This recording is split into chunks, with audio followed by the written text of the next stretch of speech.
In today's video, I'm going to be giving you my best tips for how to get good grades in AP classes and how to pass your AP exams. So let's get started.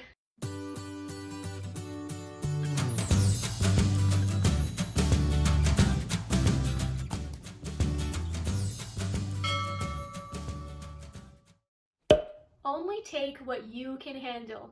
Okay, I get so stressed out when incoming sophomores come to me and they're like, hey, I'm taking 4 or 5 AP classes this year.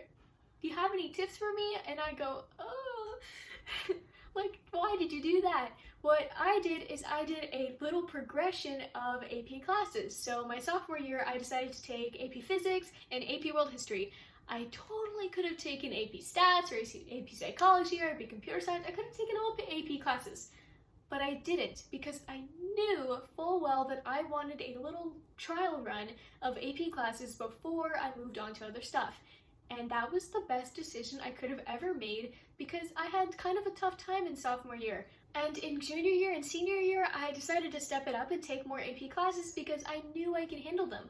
But if you really struggled sophomore year and maybe got B's in those AP classes and your other class suffered because of it, maybe just stick to that number of AP classes that you took sophomore year, whether it be 3 or 2 or 1, or drop down amount of AP classes. Because like I said earlier, your grades matter a whole lot to college admissions officers, and you really don't want them to suffer because you took on too much that you can't handle. And you don't want to risk burnout. Burnout is when you overwork yourself day after week after month, and eventually you come to this point where you just can't do it anymore, and you just stop trying. And I know it sounds like, oh, well, I'm not gonna do that. I know I try my best in all my classes. I would never just stop trying, right? But burnout works in a way that it just gets you to that point where you're so exhausted that you just can't do it anymore. Treat your AP classes differently. While this may seem obvious to a lot of you, it's important to note that your AP classes aren't just harder than your other high school classes, so you just have to focus on them more. It's not that at all. Actually, AP classes are structured a lot differently than high school classes, and I'll be talking more about that throughout this video. So you need to know that going into the class, that you're not just going to spend an hour on AP English and an hour on math and an hour on AP Chemistry. It's not really going to be like that.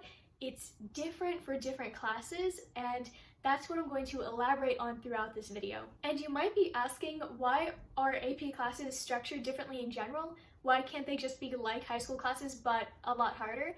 And that's because they're meant to mimic a college class, and college is not like high school. The test frequency and difficulty is different, the weighted grading is different, and the amount of homework is a lot different.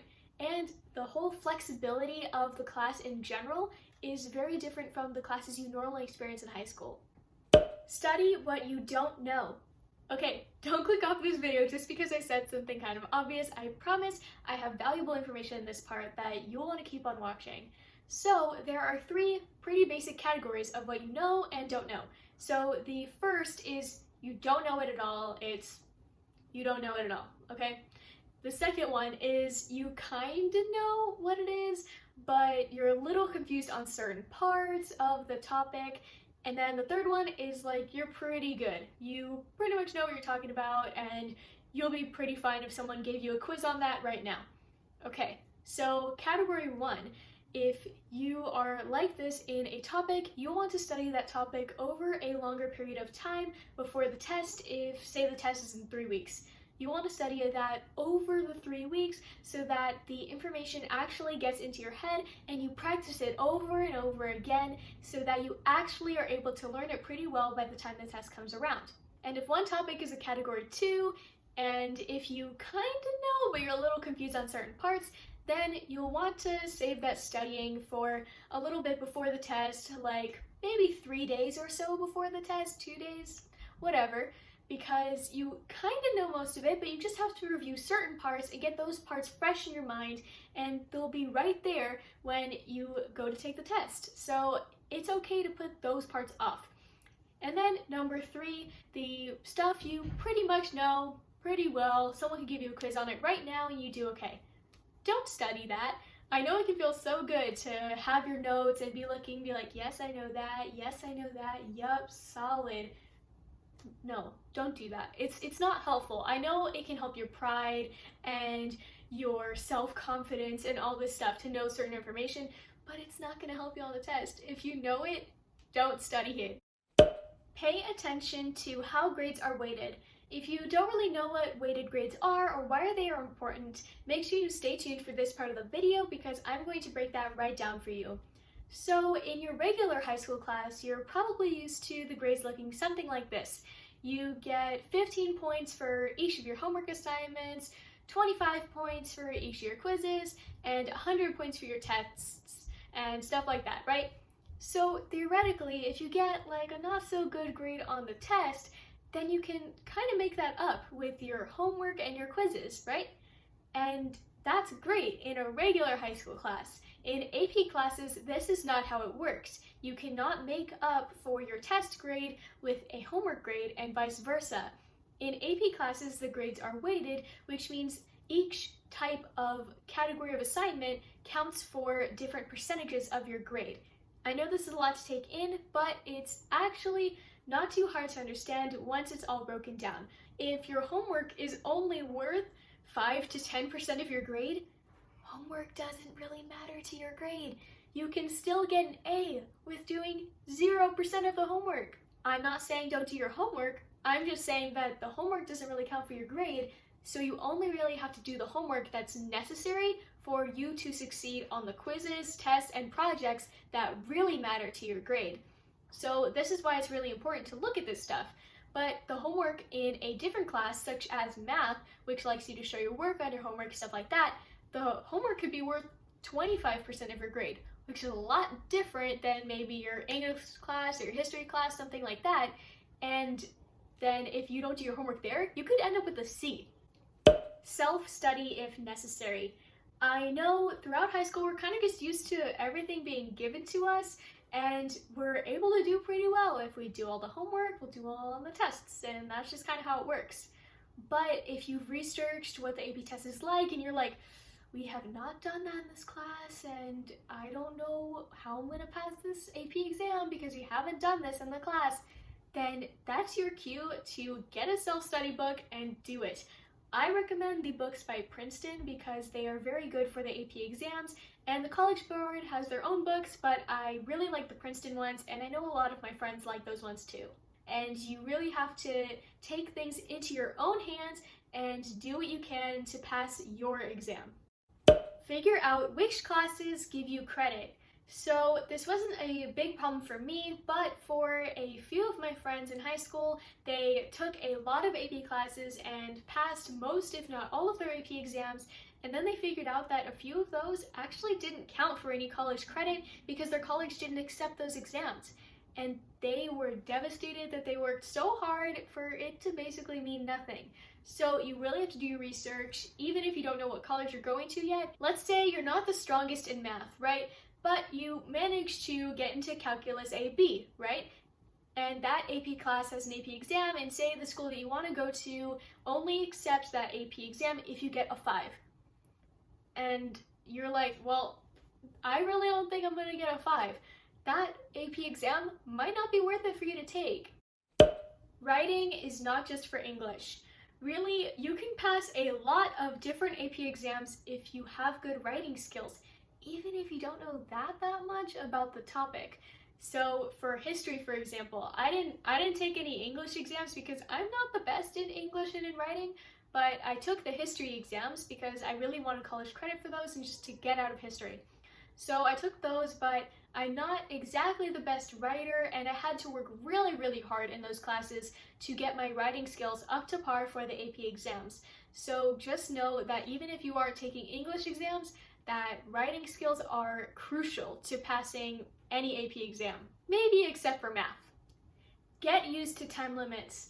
You might already think you're used to time limits because you write an essay in an hour and a half, or you take your test in an hour. That's great. But for AP exams, the time limits are much more difficult and so much more stressful than you could really ever imagine. So you'll have to get used to the specific time limits for AP tests. This means taking practice tests very seriously and doing them pretty often so that you get used to what the AP exam is going to feel like. Because you're doing a multiple choice for an hour, and then you're doing an essay in 40 minutes, and then you're doing another 3 paragraphs in 20 minutes, and it's just so much pressure, and you'll want to focus on the content of the AP exam and not the time. Like, you'll just want to practice that so much that you're used to writing essays in 45 minutes. You got that down. And then once you get to the exam, then you just have to focus on what your essay is about. Not, oh my gosh, I have 5 minutes. So you'll really want to get used to these time limits throughout the year. Focus on the big picture, not just little details. Focusing on the big picture is really important in AP classes because you never really know what's going to be on the exam. When you focus on the big picture, you'll be able to apply all of the knowledge that you have to every single one of your essay topics because you know the big overarching theme of whatever it is you're writing about. When you focus on little details, it might not help you on the exam because that thing might not be on there. Such as for me on my AP World History exam, the Chinese dynasties weren't on the AP exam. And everyone that studied so much on the Chinese dynasties were really mad about that when they really should have just been studying big overarching pictures and themes, not specific little events and specific things, because those aren't really going to matter in the long run. It's great if you know those things, awesome, good for you, but if you have to study one thing, study the big pictures and the big overarching themes. Do what helps you learn best. This is something I love about AP classes because AP classes have the flexibility of college classes where you can kind of do what you want. You don't have to take super specific notes on one specific thing. You can do what you want. Like for one of my friends, she loves taking notes on everything the teacher says and using fancy highlighters and doing all of that and looking back on her notes later and studying on them. Great. That's great for her. For me though, I'm not the best with taking notes, and honestly it just kind of distracts me from what the teacher is saying. I'm focusing on my handwriting, am I going to be able to read this later?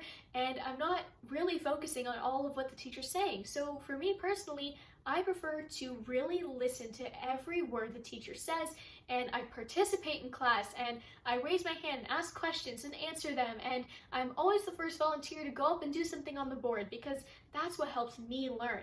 But for my friend, taking notes is what helps her learn. So you need to figure that out for yourself and apply that to your AP classes. And those were my best tips on how to get good grades in your AP classes and pass your AP exams. If you like this video, make sure to leave a thumbs up and comment down below what AP classes you're taking because I'd love to know. Remember to hit that subscribe button and the notification bell so you don't miss any of my videos. Thank you so much for watching, and I hope to see you soon. Bye!